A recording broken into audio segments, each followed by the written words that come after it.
Bismillahirrahmanirrahim. Assalamualaikum warahmatullahi wabarakatuh.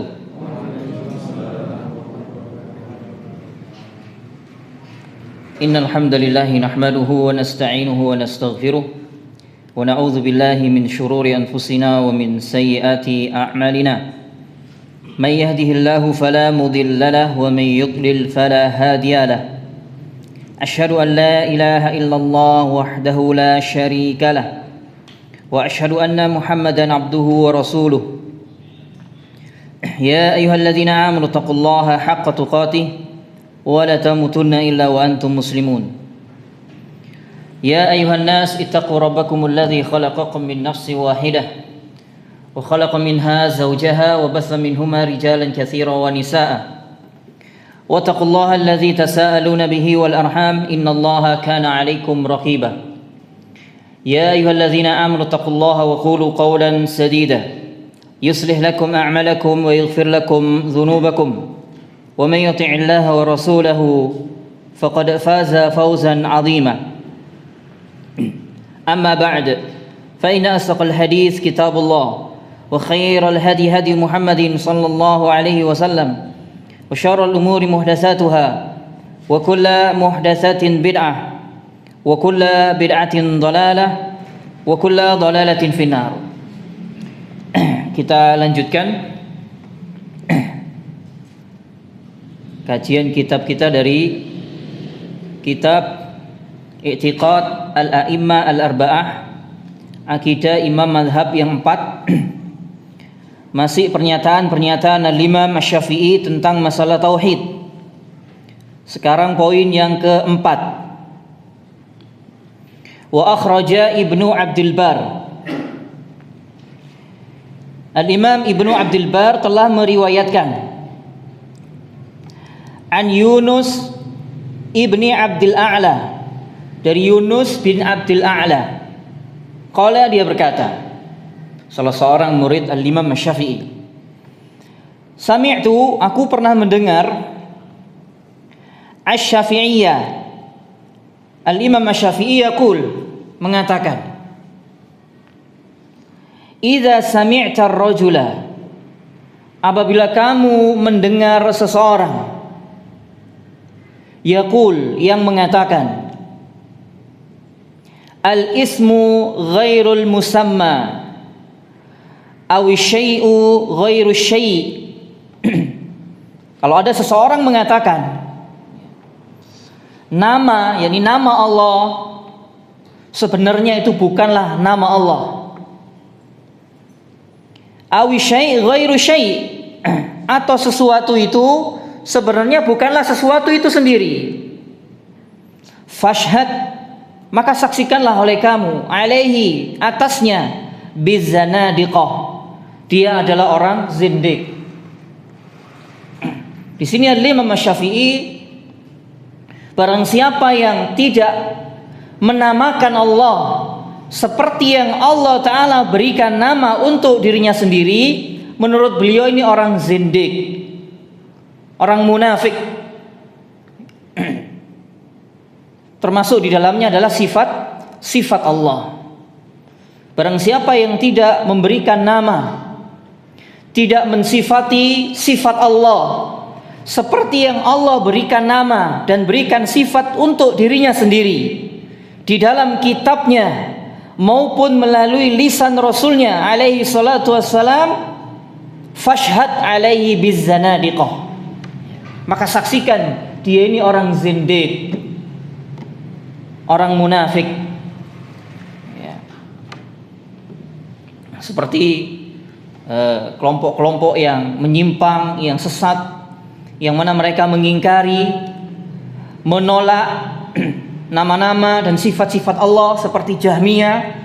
Terus kemudian Mu'tazilah, mereka beriman kepada nama, namun mereka menolak sifat bagi Allah.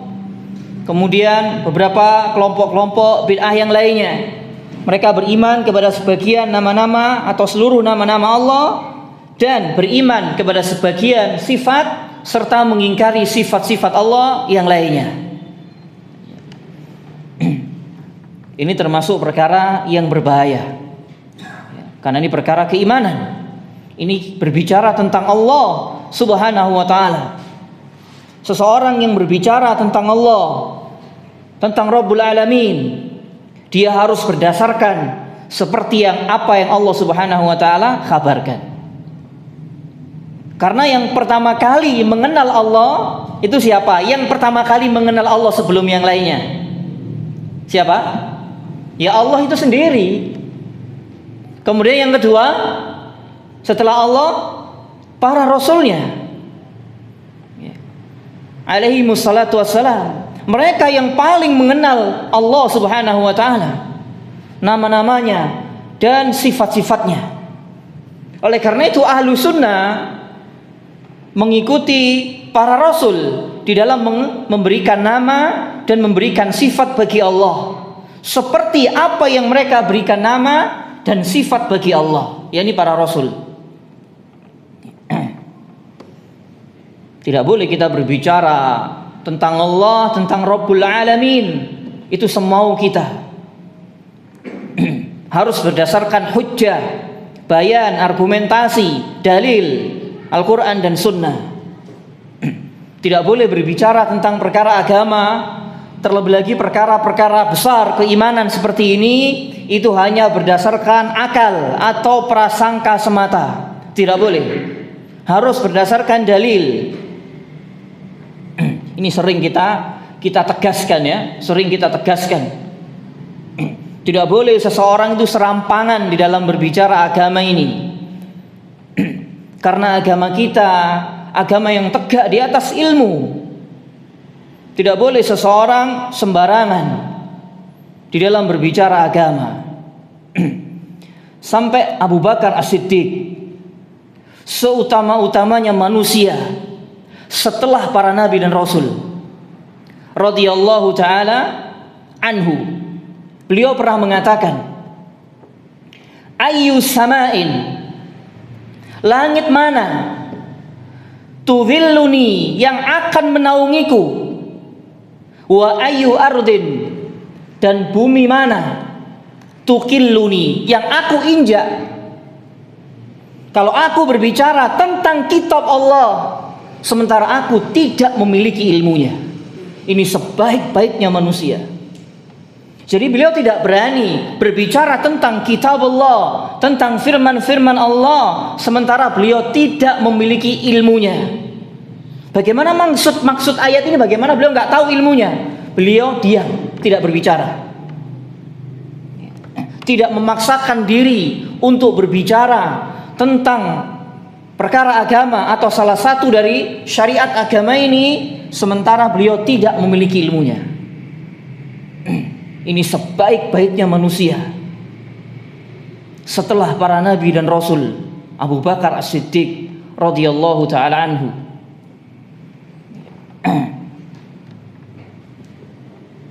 Dan merupakan kejahilan, kebodohan orang-orang yang berani berbicara tentang agama ini, padahal mereka orang-orang yang tidak memiliki ilmu. Orang-orang yang tidak memiliki kapasitas ilmu tapi berani berbicara, Masya Allah. Terlebih pada zaman kita sekarang ini ya. Kenapa kalau urusan selain agama? Saya contohkan misalkan tentang ilmu kimia. Ada di sini yang ngerti ilmu kimia? Kira-kira ono sing wani ngomong ilmu kimia?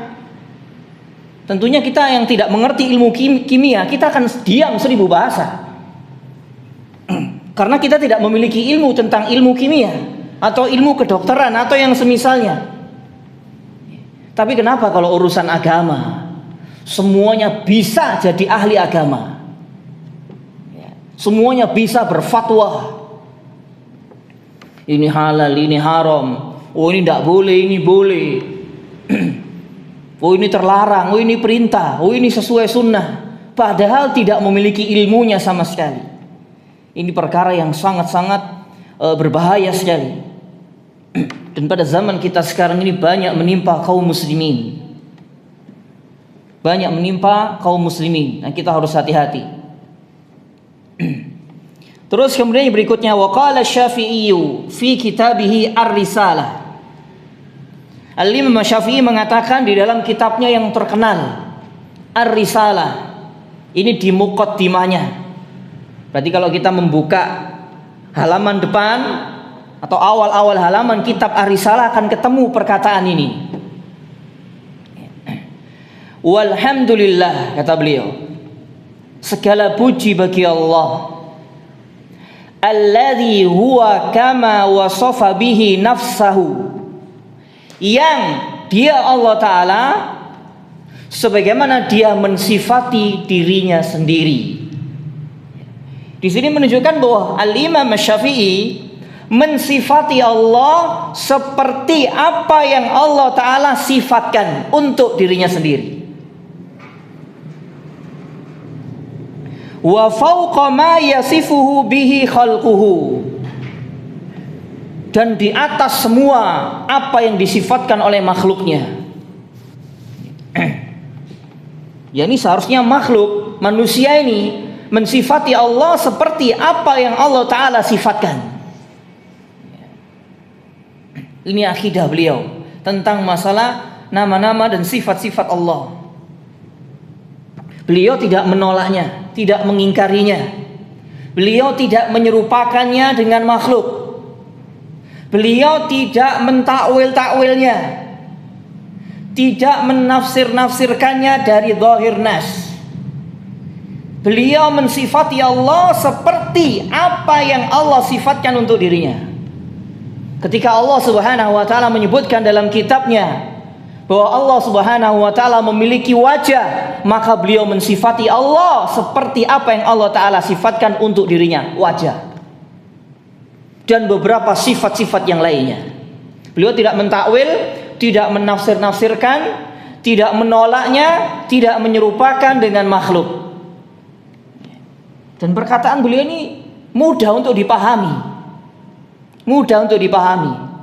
Huwa kama wasafa bihi nafsahu. Setelah beliau memuji Allah di dalam kitabnya, dia Allah seperti apa yang dia sifatkan untuk dirinya sendiri. Ini akidah beliau, akidah beliau. Terus kemudian yang berikutnya, wa aurada az-Zahabi fi siyar.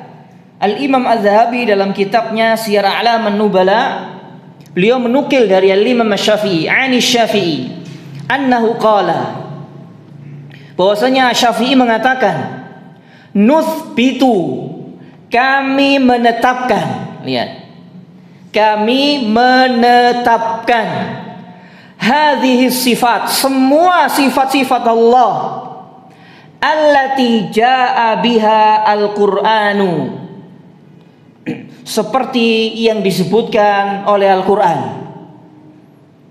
wa waradat biha sunnatu, dan seperti yang disebutkan di dalam sunnah Nabi alaihi salatu wassalam. Mensifati Allah, menetapkan sifat-sifat Allah seperti yang termaktub di dalam Al-Quran maupun di dalam sunnah-sunnah Nabi SAW yang sahih. Terus kata beliau di sini, wa nanfi at-tashbih, dan kami, kata beliau, menafikan, meniadakan, menyerupakan Allah dengan makhluknya, anhu kama nafa an nafsihi, sebagaimana Allah Ta'ala menafikan untuk dirinya. Faqala, lalu beliau berdalil, laisa kamitslihi syai'un, tidak ada sesuatu pun yang semisal atau yang serupa dengan Allah. Berarti beliau menetapkan sifat Allah bukan berarti menyamakan dengan makhluk. Nah, ini yang harus kita garis bawahi ya. Menetapkan nama-nama dan sifat Allah bukan berarti menyerupakan dengan makhluk, seperti yang dituduhkan sebagian kelompok-kelompok yang menyimpang. Kalau menetapkan nama dan sifat bagi Allah itu berarti sama saja menyerupakan Allah dengan makhluk. Tidak seperti itu pemahamannya. Di sini dijelaskan oleh Imam Syafi'i. Beliau menetapkan serta menolak at-tashbih, menolak menyerupakan Allah dengan makhluknya. Allah menyebutkan dalam kitabnya memiliki sifat wajah, kita tetapkan wajah bagi Allah. Wajah Allah tidak sama dengan wajah makhluknya. Di dalam Al-Quran Allah menyebutkan bahwa Allah Subhanahu wa ta'ala memiliki kedua tangan. Bal yadahu mabsutatan. Kedua tangan Allah ta'ala terbentang. Maka Ahlus Sunnah menetapkan kedua tangan bagi Allah sesuai dengan keagungan dan kebesarannya. Kedua tangan Allah tidak sama dengan kedua tangan makhluknya. Lu saja ini gampang saja nih belajar akidah, itu paling gampang belajar akidah itu. Sehingga rembulet itu menungsoni dewe, dipahami saenake dewe. Oh, kalau menyerupakan berarti nanti dikhawatirkan itu menyerupakan, kalau menetapkan sifat Allah itu dikhawatirkan akan menyerupakan Allah dengan makhluknya. Tidak seperti itu pemahamannya. Ini yang dipahami oleh para sahabat Rasulullah, kemudian para tabi'in, tabi'ut tabi'in, para imam-imam ahlul hadis dari zaman ke zaman sampai zaman Al-Imam Syafi'i, bahkan sampai hari ini. Kecuali ahlul bid'ah dari kalangan Jahmiyah, Mu'tazilah, Asy'ariyah, Maturidiyah dan yang semisal mereka, yang telah menolak sifat-sifat Allah. Banyak sifat-sifat Allah yang mereka tolak. Bahkan akidah tentang masalah sifat ini yang membedakan antara Ahlus Sunnah dengan selain mereka sejak zaman dahulu hingga hari ini.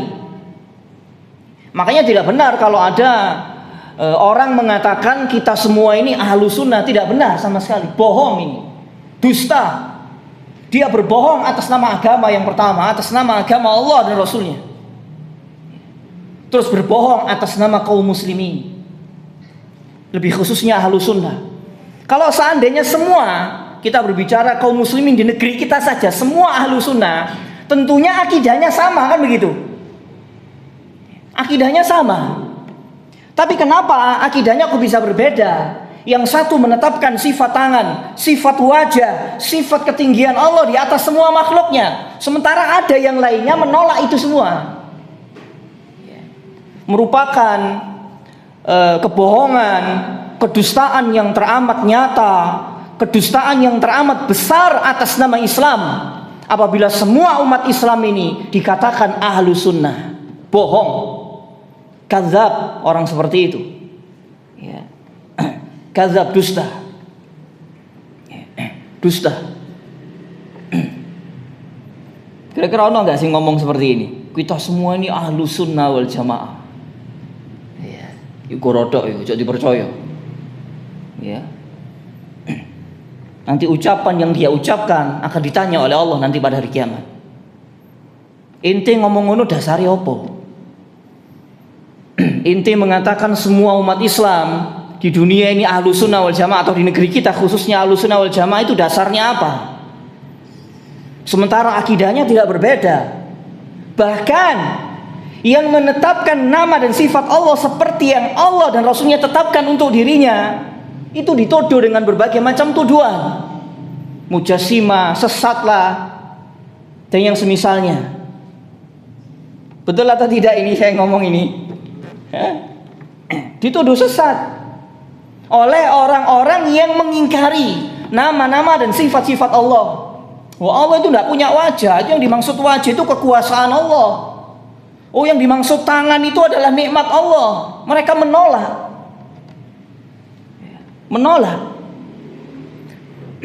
Oh, yang dimaksud Allah Ta'ala di atas langit itu atau beristiwa di atas ars, itu maksudnya menguasai ars. Mereka menolak sifat ketinggian Allah di atas semua makhluknya. Ini pertentangan sejak zaman dahulu antara Ahlus Sunnah dengan Ahlul Bid'ah. Sejak zaman dahulu. Apalagi kalau ini yang ngomong ustadz, gak mungkin dia gak ngerti sejarah, gak mungkin dia tidak membaca kitab-kitab ulama. Sampai para imam terdahulu menulis kitab-kitab khusus yang membantah orang-orang sesat zaman dahulu yang mengingkari sifat-sifat Allah. Seperti Imam Ahmad punya tulisan namanya Ar-Raddu 'alal Jahmiyah, bantahan terhadap Jahmiyah yang mengingkari nama-nama dan sifat Allah. Termasuk di dalamnya Jahmiyah mengingkari sifat Allah di atas langit. Yang pertama kali mengingkari ini orang-orang Jahmiyah. Kalau di zaman kita sekarang ada enggak orang mengingkari Allah itu tidak di atas? Ada tidak? Banyak atau sedikit? Banyak, bahkan tokoh agama. Bahkan tokoh agama. Padahal di dalam Al-Quran, di dalam hadis dan perkataan-perkataan para imam terdahulu itu kalau dikumpulkan 1000 sampai 2000 dalil. Kalau dikumpulkan tentang sifat ketinggian Allah di atas semua makhluknya. Dulu di zaman para imam ketika ada orang mengingkari sifat ketinggian Allah di atas semua makhluknya, itu jelas Jahmiyah. Pengikutnya Jaham bin Sofwan, Ja'ad bin Dirham, Bishr al-Marisi, itu pasti sudah orang-orang Jahmiyah. Namun semakin berlalunya masa, semakin jauhnya masa dari masa keemasan Islam terdahulu, berubahnya zaman, merebaknya kebodohan, maka orang-orang yang meyakini atau mengingkari sifat ketinggian Allah di atas semua makhluknya, justru mereka yang mengaku ahlu sunnah. Bahkan yang menetapkan sifat-sifat bagi Allah sesuai dengan keagungan dan kebesarannya, justru mereka yang dituduh sesat. Sahih? Sahih atau salah ini? Sahih. Sahih. Dituduh sesat. Masya Allah. Padahal ini pertentangan sejak zaman dahulu, pertentangan yang sangat keras antara ahlu sunnah dengan ahlul bid'ah. Oleh karena itu tidak mungkin bisa disatukan antara ahlu sunnah dengan ahlul bid'ah, tidak mungkin. Kecuali ahlu sunnahnya mengikuti ahli bid'ah atau ahli bid'ahnya kembali kepada sunnah, baru bisa disatukan. Kalau tetap berbeda akidahnya, selamanya tidak akan bersatu. Makanya orang-orang yang mempropagandakan persatuan kaum muslimin harus kembali kepada akidah yang benar. Sebagaimana para sahabat terdahulu disatukan oleh Nabi SAW di atas Islam yang murni, Islam yang benar, akidah yang benar, yang satu. Tidak ada perbedaan di antara mereka, bisa bersatu. Mulia umat Islam. Jadi tidak benar kalau ada orang mengatakan semuanya kita ini ahlu sunnah wal jamaah. Masya Allah, bohong ini, bohong besar. Kalau ada orang berbicara seperti itu jangan dipercaya. Kadzab, pendusta, orang-orang seperti itu. Yang jelas pertama mereka berdusta atas nama Allah dan Rasulnya. Apakah mereka akan membenarkan orang-orang yang mengingkari sifat-sifat Allah kalau misalkan semua dikatakan ahlu sunnah wal jamaah? Apakah mereka akan membenarkan Jahmiyah, akan membenarkan Mu'tazilah, akan membenarkan orang-orang Asy'ariyah, Maturidiyah dan yang semisal mereka yang mengingkari banyak sekali sifat-sifat Allah Subhanahu wa ta'ala, dan itu menjadi keyakinan mereka? Sementara kita meyakini sifat-sifat Allah seperti yang Allah Ta'ala sebutkan dalam kitabnya maupun melalui lisan Rasulnya, sesuai dengan keagungan dan kebesaran Allah Subhanahu wa Ta'ala. Dan semua nama dan sifat-sifat Allah tidak sama dengan makhluknya. Ini termasuk salah satu pemahaman yang sangat berbahaya. Pemahaman yang sangat berbahaya. Ingin menyatukan berbagai macam paham, dicampur adukkan dengan pemahaman yang hak, yang benar. Sehingga kebenaran itu akan tertutupi dengan berbagai macam kesesatan itu, tersamarkan oleh kaum muslimin. Sehingga kaum muslimin akan memandang berbagai macam kesesatan, itulah ahlu sunnah. Justru ajaran yang murni Islam itu akan terpendam, tertutupi dengan berbagai macam keyakinan-keyakinan yang batil, yang rusak. Sampai akhirnya diyakini oleh sebagian kaum muslimin, bahkan sebagian besar kaum muslimin. Na'udzubillah min dzalik. Oleh karena itu sering kita ingatkan, sering kita nasihatkan, jangan sampai kita salah duduk di majelis ilmu ini. Jangan sampai salah kepada siapa kita ini belajar agama. Kepada siapa kita ini belajar agama. Karena agama ini keyakinan akan kita bawa sampai mati dan kita pertanggungjawabkan di hadapan Allah. Kalau sampai seseorang salah dalam keyakinan, ketika berjumpa dengan Allah, terus dia dimintai pertanggungjawaban oleh Allah, nanti alasan apa yang akan dia utarakan kepada Allah? Seperti misalkan orang mengingkari Allah itu tidak di atas. Pokoknya Allah itu ada tapi tidak di atas. Ini diyakini sampai mati. Diyakini sampai mati. Berapa banyak kaum muslimin yang meyakini keyakinan rusak ini? Oh, Allah tidak di atas itu.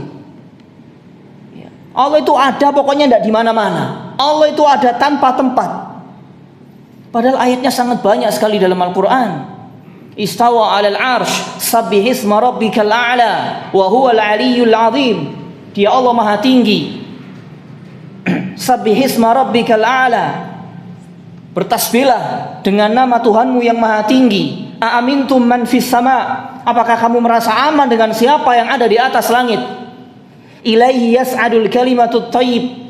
Kepadanya lah, kepada Allah lah naik kalimat-kalimat yang baik. Wa yarfa'us salih wa yarfa'u al-amalus salih, dan naik juga amalan saleh kepada Allah. Dan beberapa dalil-dalil yang lainnya. Nabi SAW pernah mengatakan, ala ta'manuni wa ana aminu man fis sama. Apakah kalian tidak percaya kepadaku, sementara aku adalah kepercayaan siapa yang ada di atas langit? Dan beberapa dalil-dalil yang lainnya sangat banyak sekali diingkari oleh mereka sebagian kaum muslimin, dan itu diyakini sampai mati. Terus nanti bagaimana pertanggungjawabannya di hadapan Allah? Bukankah kalau kita membaca Al-Quran mulai awal hingga akhir, pertentangan para nabi dan rasul dengan umat mereka masing-masing ini karena pertentangan dalam masalah keyakinan, dalam perkara keyakinan. Sampai dahulu para nabi dituduh dengan tuduhan-tuduhan tidak benar, dituduh gila, dituduh tukang sihir, penyair, bahkan Nabi Nuh dituduh sesat. Ini karena mereka para nabi dan rasul mendakwakan keyakinan yang hak, yang benar. Mereka diutus oleh Allah Subhanahu wa taala untuk mendakwakan keyakinan yang benar, untuk meluruskan keyakinan yang salah, yang rusak di antara umat mereka, para nabi dan rasul. Apakah orang-orang yang meyakini keyakinan yang salah ini ketika berjumpa dengan Allah, mereka termasuk golongan orang-orang yang beruntung? Salah keyakinan, Pak. Salah keyakinan. Bukankah ketika mereka di dunia membantah para nabi dan rasul, dakwah para nabi dan rasul, mereka tetap bersikukuh dengan keyakinan mereka yang batil, yang rusak? Allah hancurkan mereka, Allah binasakan mereka. Kaum Nuh, kaumnya Lut, kaumnya Nabi Saleh, terus kaum Samud, kaum Ad. Mereka salah dalam keyakinan, terus membantah keyakinan yang apa? Yang benar. Membantah keyakinan yang benar yang disampaikan para nabi dan rasul, sehingga Allah hancurkan mereka. Allah binasakan mereka di dunia. Allah musnahkan mereka. Tentunya mereka akan lebih dihinakan nanti ketika hari kiamat berjumpa dengan Allah Subhanahu wa ta'ala. Begitu juga umat-umat selanjutnya, para nabi dan rasul terdahulu. Kaumnya Nabi Musa, kaumnya Nabi Isa, dan nabi-nabi yang terdahulu, orang-orang Yahudi, orang-orang Nasrani, orang-orang musyrik. Mereka diazab oleh Allah nanti di akhirat. Ini disebabkan salah keyakinan. Salah keyakinan. Meyakini sesuatu yang salah terus dibawa sampai mati, dan kesalahan itu dipertahankan dan dianggap benar sampai dia meninggal dunia. Masya Allah. Siapa yang akan bertanggung jawab nanti? Dan tentunya kan kita tidak mau. Kita semua ingin bahagia, selamat dunia dan akhirat. Oleh karena itu kita jangan sampai salah duduk di majelis ilmu. Apalagi di zaman kita ini banyak sekali berbagai macam fitnah. Bahkan Nabi SAW dalam hadis-hadis yang sahih, beliau telah mengkhabarkan nanti akan muncul du'atun ala abwabi jahannam, dai-dai, para penyeru yang mengajak umat masuk neraka jahanam. Mereka dijuluki dai, mereka terkenal sebagai dai, mereka terkenal sebagai ustadz, sebagai tokoh agama. Tapi bukan ngajak kepada surga, tapi ngajak kepada neraka jahanam, ngajak untuk sesat, ngajak untuk meyakini suatu keyakinan yang salah. Na'udzubillah min dzalik. Dalam hadis yang lain, beliau alaihi salatu wasallam bersabda, "Innama akhafu ma akhwafa, innama akhwafa ma akhafu alaikum al-a'imma al-mudillin." Sesungguhnya kekhawatiran, ketakutan yang paling aku takutkan atas kalian itu munculnya para pemimpin yang sesat, munculnya imam-imam yang sesat, munculnya orang-orang yang mendakwakan dakwah-dakwah yang sesat. Ini yang paling beliau khawatirkan, menimpa umat Islam, muncul di tengah-tengah umat Islam. Mereka mengajak kepada keyakinan yang salah. Mereka mengajak umat untuk menghalalkan apa yang Allah Ta'ala haramkan. Kira-kira terjadi tidak di zaman kita sekarang ini? Seorang da'i, Allah dan Rasulnya mengharamkan di dalam Al-Quran maupun di dalam Sunnah. Terus ada da'i yang menghalalkan apa yang Allah Ta'ala haramkan. Terus itu difatwakan kepada kaum muslimin dan diikuti kaum muslimin. Ya. Contohnya apa Pak? Kira-kira Pak? Perkara haram terus dihalalkan oleh seseorang, difatwakan kepada kaum muslimin, fatwa itu disebarkan kepada kaum muslimin. Apa kira-kira? Hah? Apa? Musik. Salah satunya musik. Sebenarnya kan nggak perlu diperdebatkan masalah musik ini. Oke lah, kita berbeda, misalkan ada yang mengatakan halal, ada yang mengatakan haram. Ya, kalau misalkan kita berbeda, solusinya bagaimana? Kita berbeda nih, misalkan saya mengatakan halal, jangan mengatakan haram. Solusinya apa? Fa in tanaza'tum fi syai'in farudduhu ilallahi wa rasul. Surah An-Nisa ayat 59. Fa in tanaza'tum, jika kalian berselisih fi syai'in, dalam perkara apa saja, apakah itu perkara agama, perkara keimanan, perkara fikih, perkara muamalah, perkara halal haram, atau perkara apa saja, farudduhu ilallah wa rasul in kuntum tu'minuna billah, maka kembalikan perselisihan kalian itu kepada Allah, yakni kepada Al-Quran, wa rasul, dan kepada sunnah. Bagaimana hukum menurut Al-Quran dan sunnah hukum masalah musik? Ketika orang yang mengatakan haram, dia berhujjah dengan ayat, berhujjah dengan dalil. Terus sementara orang yang mengatakan boleh tidak ada hujjah sama sekali, maka wajib orang yang mengatakan boleh tunduk kepada dalil. Ya. Tidak boleh dia membantah Al-Quran, membantah sunnah dengan perkataan manusia yang lain. Tak boleh. Allah Ta'ala berfirman di dalam surah Al-Ahzab, wa ma kana li mu'minin wala mu'minatin, tidak pantas, tidak boleh bagi laki mukmin maupun laki perempuan. Ayat ini membicarakan tentang orang yang beriman, tidak membicarakan kafir, tidak membicarakan munafik. Yang dibicarakan dalam ayat ini orang yang betul-betul beriman kepada Allah dan Rasulnya, kepada ayat-ayatnya.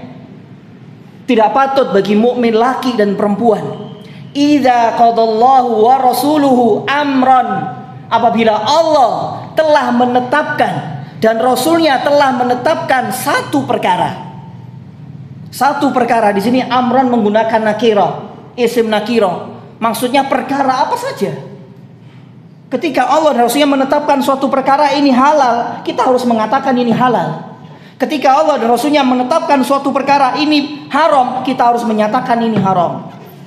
Tidak patut bagi orang-orang mukmin laki maupun perempuan apabila Allah dan Rasulnya menetapkan suatu perkara ayyakuna lahumul khiyaratu min amrihim, bahwasanya ada bagi orang-orang mukmin laki maupun perempuan itu mencari ketetapan yang lain. Tidak boleh. Tidak boleh. Terus kemudian juga di dalam surah An-Nur ayat 51, innama kana qaulal mu'minin idza du'u ila Allahi wa rasulihi ay yahkuma bainahum ay yaqulu sami'na wa ata'na. Sesungguhnya orang-orang mukmin laki maupun perempuan apabila mereka diseru, diajak kembali kepada dalil Al-Qur'an dan Sunnah, maka tidak ada ucapan yang lain bagi mereka kecuali kami mendengar dan kami taat. Jangan seperti Yahudi, kami mendengar, kami durhaka. Tidak boleh seseorang menentang dalil Al-Quran dan Sunnah, tidak boleh. Kalau dia betul-betul beriman kepada Allah Subhanahu wa ta'ala. Seorang mukmin tunduk dengan segala apa yang telah menjadi ketetapan Allah dan Rasulnya, sekalipun ketetapan Allah dan Rasulnya itu memberatkan hawa nafsunya. Nah, ini orang mukmin. Apalagi itu perkara yang dilarang, sudah tinggalkan saja. Sudah tahu ilmunya, sudah tahu ayatnya, hadisnya, tinggalkan saja. Ini sudah dilarang. Dan ini diantara salah satu karakteristik para sahabat radhiyallahu taala anhum jami'an. Kalau kita pernah membaca atau pernah mendengar kisah tentang diharamkannya khamr. Ketika itu para sahabat, sebagian besar para sahabat sebelum diharamkan khamr, sebagian besar di antara mereka adalah para peminum. Para peminum, tukang mabuk, senang mabuk, sebagian di antara para sahabat. Ketika mereka mendengar ayat tentang haramnya khamr turun, seketika itu langsung mereka meninggalkan dan memecah kendi-kendi mereka yang ada di dalam rumah-rumah mereka yang berisikan khamr. Sampai dikisahkan khamr itu mengalir di jalan-jalan Madinah. Sampai demikian. Tidak ada kompromi, kalau sudah haram tinggalkan. Tinggalkan. Tidak boleh ada alasan. Nah, ini para sahabat. Oleh karena itu mereka adalah sebaik-baiknya umat ini. Tidak pernah membantah sedikit pun apa yang menjadi keputusan Allah dan Rasulnya. Itulah orang beriman. Itulah orang mukmin. Tidak merasa berat dengan apa yang menjadi ketetapan Allah dan Rasulnya. Dan itu diantara juga sifat diantara sifat-sifat ahlu sunnah. Ahlu sunnah. Nah, kita harus hati-hati, jangan sampai kita salah duduk di majelis ilmu. Apa yang kita pelajari, apa yang kita ambil dari seorang guru, dari seorang yang mengajarkan kepada kita agama Allah ini, akan kita bawa sampai mati. Akan kita pertanggungjawabkan nanti di hadapan Allah Subhanahu wa ta'ala. Oleh karena itu ketika memilih seorang guru duduk di majelis ilmu, kita harus selektif. Kita harus cari tahu seperti apa orang ini yang mengajarkan ini, bagaimana akidahnya. Dia mengajarkan dalil Al-Quran dan Sunnah atau tidak. Nah, ini yang harus kita perhatikan. Kita perhatikan. Terakhir, kalau urusan dunia, kenapa kita ini tidak mau dirugikan oleh seorang pun, sepeser pun dalam urusan dunia? Entah itu bisnis, berniaga, jual beli atau apapun, kita tidak mau dirugikan 1 rupiah pun oleh orang lain. Misalkan kita mau beli rumah, mau beli kendaraan, pasti akan kita cek semuanya, surat-suratnya, luas tanahnya, luas bangunannya seperti apa, sama nggak yang dengan sesuai nggak dengan surat yang ada di surat tersebut, atau rumah itu sesuai dengan surat tersebut. Akan kita cek secara teliti, diukur lek perlu, sesuai nggak luas bangunannya sesuai dengan surat itu. Kita tidak mau sedikit pun ditipu oleh orang lain dalam urusan duniawi. Tapi kenapa dalam urusan agama kita hanya membabi buta mengikut orang lain tanpa tahu dasar ilmunya? Sopo jare ustaz? Tidak boleh. Kita seorang pelajar, seorang penuntut ilmu harus mendapatkan ilmu. Ini yang akan kita pertanggungjawabkan nanti di hadapan Allah Subhanahu wa ta'ala. Jangan mau kita istilahnya perkara dunia kita tidak mau ditipu, diakali oleh orang lain. Tapi kenapa dalam perkara agama banyak manusia ini yang mau ditipu oleh orang lain, yang mau diakali oleh orang lain. Nah, contohnya seperti tadi, Allah dan Rasulnya telah mengharamkan, ternyata ada orang yang menghalalkan terus diikuti oleh manusia. Wis apa jari ustad lah, itu kan ustad, gak mungkin keliru. Nauzubillah min dzalik. Nah, kita harus hati-hati. Ini akan kita pertanggungjawabkan, akan kita bawa sampai kita berjumpa dengan Allah Subhanahu wa taala. Jangan sampai kita salah dalam keyakinan ketika Allah Subhanahu wa taala mewafatkan kita. Semoga Allah Subhanahu wa taala melindungi kita semua dari berbagai macam keburukan, berbagai macam kesesatan, dan semoga Allah Subhanahu wa taala menjadikan kita hamba-hambanya yang istiqamah di atas Islam, di atas tauhid, di atas sunnah, di atas manhaj para sahabatnya sampai Allah Subhanahu wa taala mewafatkan kita masing-masing. Aqulu qouli hadza wa astaghfirullah li wa lakum. Kita akhiri dengan doa kafaratul majlis. Subhanakallahumma wa bihamdika asyhadu an la ilaha illa anta astaghfiruka wa atubu ilaik. Assalamualaikum warahmatullahi wabarakatuh.